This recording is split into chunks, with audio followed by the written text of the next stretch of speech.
El Señor está con ustedes. Y con su espíritu. Proclamación del Santo Evangelio según San Juan. Gloria a ti, Señor. Cuando se acercaba la Pascua de los judíos, Jesús llegó a Jerusalén y encontró en el templo a los vendedores de bueyes, ovejas y palomas, y a los cambistas con sus mesas. Entonces hizo un látigo de cordeles y los echó del templo, con todo y sus ovejas y bueyes. A los cambistas les volcó las mesas y les tiró al suelo las monedas, y a los que vendían palomas les dijo: quiten todo de aquí y no conviertan en un mercado la casa de mi Padre. En ese momento sus discípulos se acordaron de lo que estaba escrito: el celo de tu casa me devora. Después intervinieron los judíos para preguntarle: ¿qué señal nos das de que tienes autoridad para actuar así? Jesús les respondió: destruyan este templo y en 3 días lo reconstruiré. Replicaron los judíos: 46 años se ha llevado la construcción del templo y tú lo vas a levantar en 3 días. Jesús hablaba del templo de su cuerpo. Por eso, cuando resucitó de entre los muertos, se acordaron sus discípulos de que había dicho aquello y creyeron en la Escritura y en las palabras que Jesús había dicho. Mientras estuvo en Jerusalén para las fiestas de Pascua, muchos creyeron en él al ver los prodigios que hacía. Pero Jesús no se fiaba de ellos, porque los conocía a todos y no necesitaba que nadie le descubriera lo que es el hombre, porque él sabía lo que hay en el ser humano.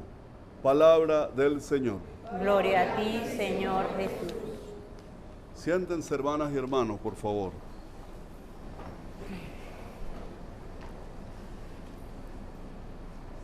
Estamos reflexionando en este domingo de la tercera semana de Cuaresma, un tiempo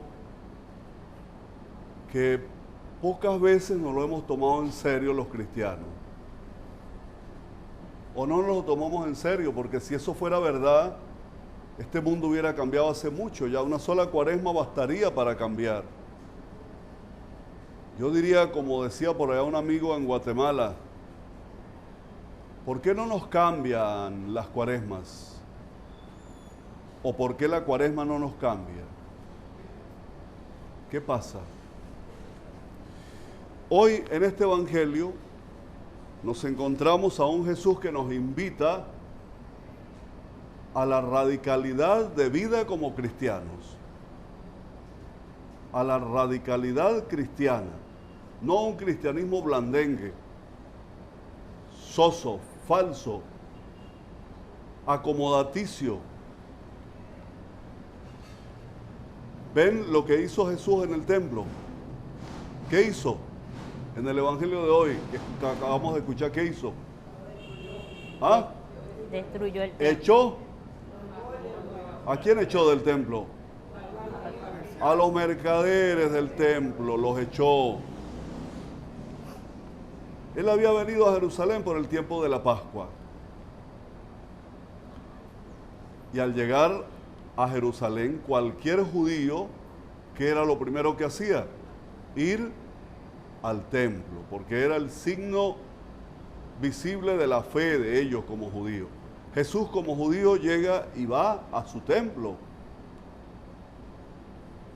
Él ya lo sabía, en otras oportunidades habría estado allí, seguramente cuando adolescente, y había visto cómo era aquello. Era un mercado. Ahí vendían palomas, cordero, animales para el sacrificio. Era un negocio, era una casa de cambio, era la bolsa de valores de Jerusalén, el templo, el lugar de oración. Jesús no entiende hacia el templo, por eso no lo comprendieron. Jesús entiende el templo como el lugar desde donde se reflexiona y se ora para después valorar mucho más al ser humano. No es posible que una religión que venía y había echado raíces en las enseñanzas de los grandes profetas como Elías, como Jeremías, como Isaías y tantos otros, como Moisés, que había sido el liberador, no es posible que ahora la habían convertido en un espacio para el negocio. Hermanos, esto sucedió en la Pascua, en las vísperas de la Pascua, y después lo matan. Jesús no murió de viejo, tampoco murió de enfermo. A Jesús lo mataron, y lo mataron por ser así, por exigir vivir el evangelio así. No le importaba, él sabía ya que eso venía, él sabía que iba a morir así, pero no negoció su proyecto, no negoció su propuesta. Nosotros negociamos nuestro cristianismo, esa es mi pregunta. Jesús llega y se encuentra con este cuadro. Leo la partecita que corresponde. Entró en el templo, ¿no? Encontró allí a los vendedores de bueyes, ovejas, palomas, a los cambistas con sus mesas. Imagínense ustedes esa escena, ¿no? Eso era lo que había allí. Jesús dice, piensa, considera que con ese tipo de religión es imposible que el pueblo entienda el amor de Dios a los más excluidos y a los más humildes, para los que Él había venido. Es imposible. No puede haber conversión así.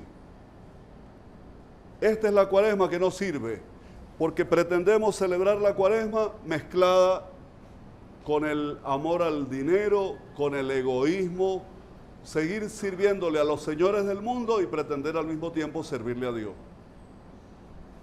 Eso es imposible. Eso pasó hace 2000 años y pasa hoy también.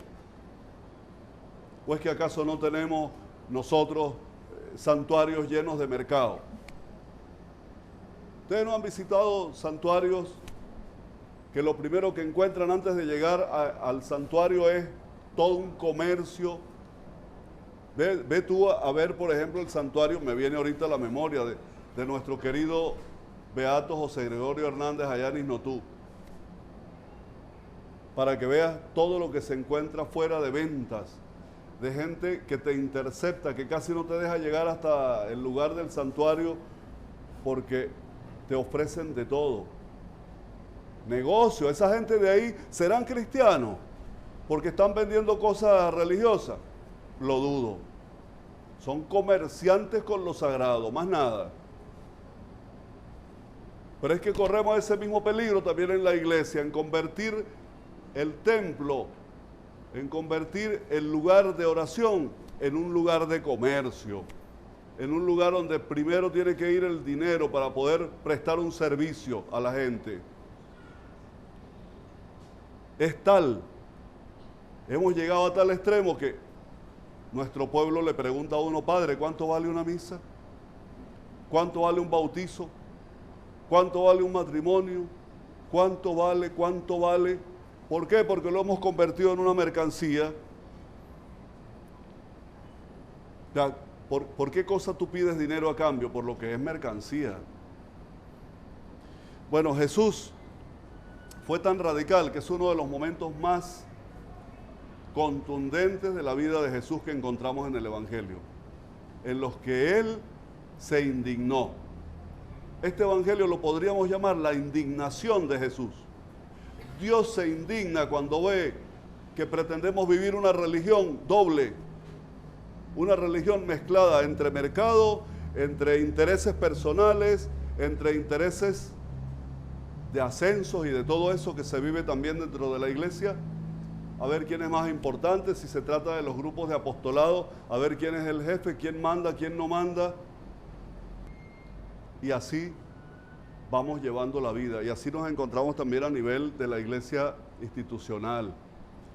Olvidamos muchas veces nuestro rol como evangelizadores y como promotores de la vida. Cuando Jesús ve esto, los va echando de a uno por uno. Agarra a los cambistas y les tumba las mesas. Dice que hizo un juguete, ¿no? Un mandador, un chaparro, y los va echando de allí. Y luego hay algo importante. Dice el Evangelio de hoy también que cuando vieron eso, muchos creyeron en él al ver los prodigios que hacía. Pero Jesús no se fiaba de ellos porque los conocía. En otras palabras, lo lisonjeaban, le decían, qué bien lo hace, qué lindo. Porque esa es la otra parte que viene después. Cuando tú haces algo bien, no te faltarán los lisonjeros que te dicen qué bien y te soban el hombro. Y entonces tú te comienzas a creer. No, tranquilo, porque esos mismos también hablarán mal de ti. No te preocupes. Haz el bien y más nada. Toma las decisiones que hay que tomar. Tómalas y adelante, como lo hizo Jesús. Él sabía. Ahí vemos nosotros, por ejemplo, a la parte de la jerarquía de los judíos que se acercaron, se vinieron de inmediato. Mire, intervinieron los judíos para preguntarle, ¿qué señal nos das de que tienes autoridad para actuar así? Ay, ahí sí aparecieron los defensores de los derechos humanos, de los vendedores, de los explotadores. Ahí sí aparecieron. A ver, le decían, es que yo los veo así como con esa cara de indignación. A ver, ¿qué señal nos das tú, Jesús, de que tienes autoridad para actuar así? ¿Por qué no defendían a los humildes? No los vemos en ninguna parte defendiendo a los que estaban en la piscina, que estaba en una de las puertas, la puerta hermosa de la entrada a Jerusalén, donde había tanto enfermo, tratando de tocar la piscina para ver si se sanaba. Tanta gente sufrida ahí, abandonada, ¿no? Ah, pero sí los vemos aquí defendiendo a los poderosos, defendiendo a los... Mire, el que vendía bueyes, por ejemplo, ahí, era un rico, pero capitalista, dueño de tierra, porque una yunta de bueyes costaba lo que valdría hoy un tractor. Entonces no es cualquier cosa, los que vendían bueyes eran de los más ricos. Jesús estaba tocando intereses muy peligrosos y no le perdonaron. Como les decía ahora, no murió de enfermo ni de viejo, lo mataron. Murió así porque vivió así. Seamos nosotros portadores de un cristianismo radical. Vivámoslo. Suelo decirle a la gente, la única religión que nos exige el cristianismo, ¿saben cuál es? La religión del amor. Más nada. Si realmente amamos al prójimo y amamos sobre todo a esos más sufridos, a los más excluidos, y nos damos a ellos, ahí está todo. Lo demás vendrá por añadidura. Una oración, un tiempo de oración, la lectura de la palabra de Dios, muy bien, pero si esa lectura te ayuda para ser mejor. Si no, no tiene sentido. Hermanas y hermanos, que la Cuaresma nos haga cada día más auténticos, más genuinos, más radicales para vivir el Evangelio. Y no solo para vivirlo, sino para cantarle la verdad a los que hay que cantarles la verdad. Es que te encuentras con tanta gente en las instituciones, por ejemplo. Te encuentras con tanto bandido disfrazado de una maravilla. ¡Qué bello! que provoca entrar, como hizo Jesús, con el juguete y sacarlos, echar a esos mercaderes del templo, porque bastante daño están haciendo en las instituciones, llámense públicas, llámense del Estado o llámense iglesia. Igualito de pecado es, pero más grave cuando se usa la religión para con eso engañar al pueblo, porque eso era lo que estaba aquí de por medio. Ay, no, el templo. Ay, ¿quién puede tocar? Ay, los mercaderes que están vendiendo a la entrada, pobrecito. Los que venden palomas y venden animalitos, pobrecito. ¿Quién los va? Ay, si ellos están dentro del templo. Claro, estás usando el espacio religioso para hacer sagrado lo que es profano, para convertir en una cosa de Dios lo que no es de Dios, que es del diablo más bien. Hermanas y hermanos, reflexionemos profundo sobre esto y sigamos adelante construyendo y viviendo nuestra fe. Que así sea. Que así sea, amén.